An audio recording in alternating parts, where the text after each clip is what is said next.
महाराष्ट्राचे दिवंगत नेते अजित पवार आणि उपमुख्यमंत्री सुनेत्रा पवार यांचे सुपुत्र खासदार पार्थ पवार लवकरच विवाह बंधनात अडकणार आहेत.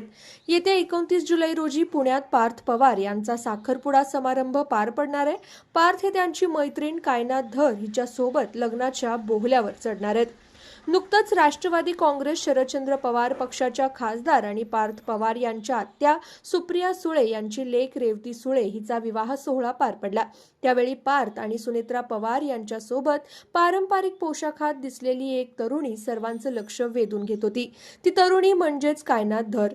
काही दिवसात कायनात ही पवार कुटुंबाची सूनबाई होणार आहे. महाराष्ट्राच्या उपमुख्यमंत्री पदावर असताना अजित पवार यांचे बारामती येथे झालेल्या विमान अपघातात दुर्दैवी निधन झालं.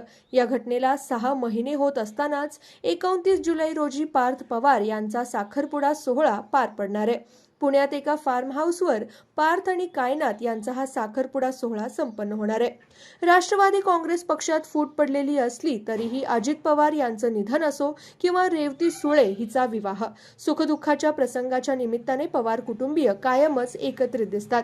त्यामुळे पार्थ पवारांच्या साखरपुड्यालाही हे कुटुंब एकत्र पाहायला मिळण्याची चिन्ह दिसतात. शरद पवार यांचे चुलत नातू असलेले पार्थ पवार हे राष्ट्रवादी काँग्रेस पक्षाचे युवा नेते आहेत. सध्या ते राज्यसभेची खासदारकी भूषवत आहेत. तर कायनात धर ही मॉडेल आणि व्यावसायिक असून पार्थ पवार यांच्याशी असलेल्या जवळच्या संबंधांमुळे ती काही काळापूर्वी प्रसिद्धीच्या झोतात आली होती. कायनात मूळ काश्मीरची रहिवासी असून तिचे संपूर्ण शिक्षण दिल्लीत झालं. सध्या ती दिल्ली आणि मुंबई या दोन्ही शहरांमध्ये वास्तव्य करते. अजित पवार यांच्या निधनानंतर पार्थ यांचं सांत्वन करण्यासाठी कायनात बारामती आणि मुंबईत झालेल्या शोकसभेलाही उपस्थित होती. काही महिन्यांपूर्वी पार्थ आणि कायनात हे मध्य प्रदेशातील प्रसिद्ध महाकाल मंदिरात एकत्र दर्शन घेताना दिसले होते. तेव्हापासूनच दोघांचे प्रेम संबंध असल्याच्या चर्चांना उधाण आलं होतं.